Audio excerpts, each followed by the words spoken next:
Dr. Matt, and this is the doctor's office.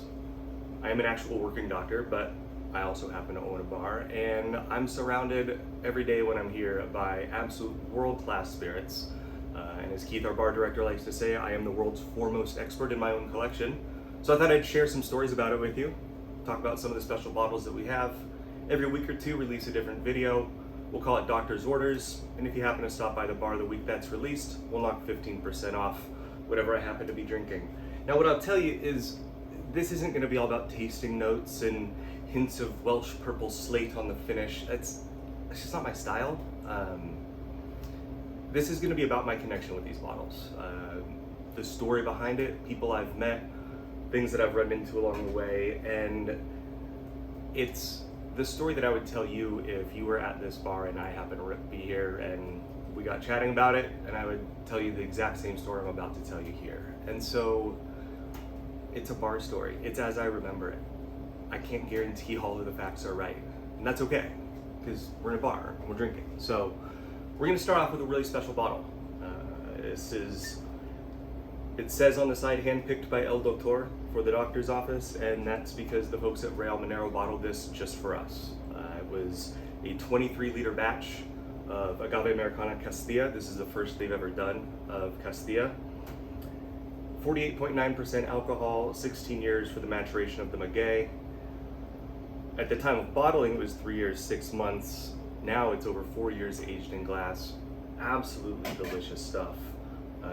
I've poured myself a little glass here. I'm going to take a sip and you can watch me sip it. It's so good. It's so good. They sent us a few different samples of different ones, and this, as soon as I tried this, my eyes just lit up. It is so accessible and yet complex. And that's kind of all I'm going to say about it, tasting notes wise, because like I said, that's not my strong suit. There are other people who are really good at that, and that's not me. But I'm okay with that, because I have stories about this place and the people behind it, and that's what I want to share with you.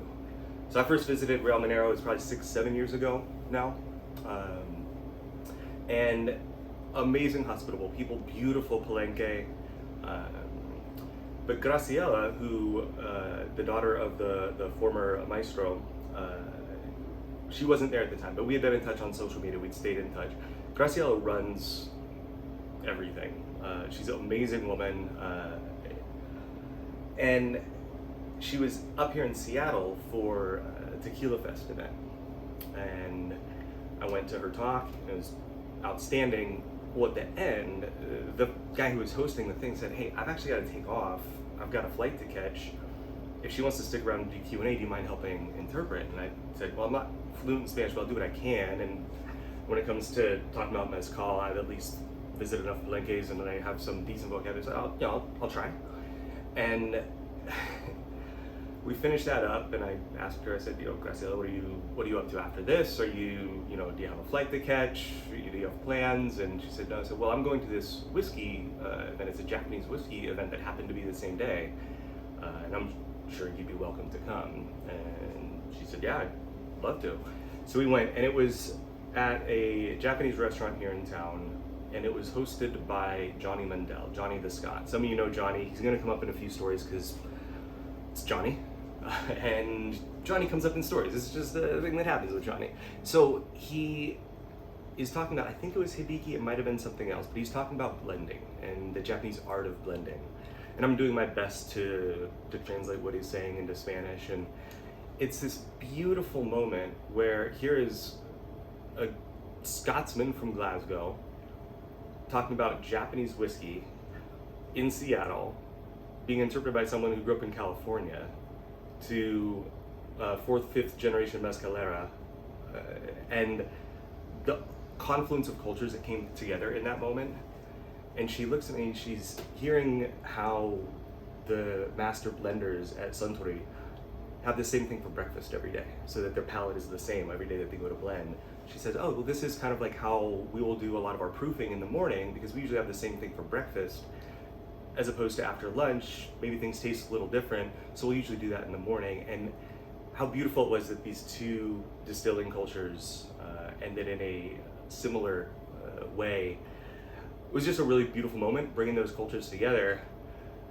right after she says that, Johnny looks over at me and he says, hey, now Johnny and I are friends, so like we have this kind of relationship. He's like, hey Matt, do you mind stop talking to that lady next to you and pay attention? And I looked at him and I said, yeah, sure, Johnny. You want to do the rest of this in Spanish so she can understand? He just laughs, raises a glass. I carried on with this talk. But that's the kind of thing that happens with spirits. It brings people together. There's connections across cultures, across time, generations. And that's what this Doctor's Orders series is going to be about. The stories behind the bottles, some of the people, and a connection that I have with it. And one of the reasons that I love having it on our shelves here, I want to share that with you. So look forward to our next episode, and look forward to having you here at the bar.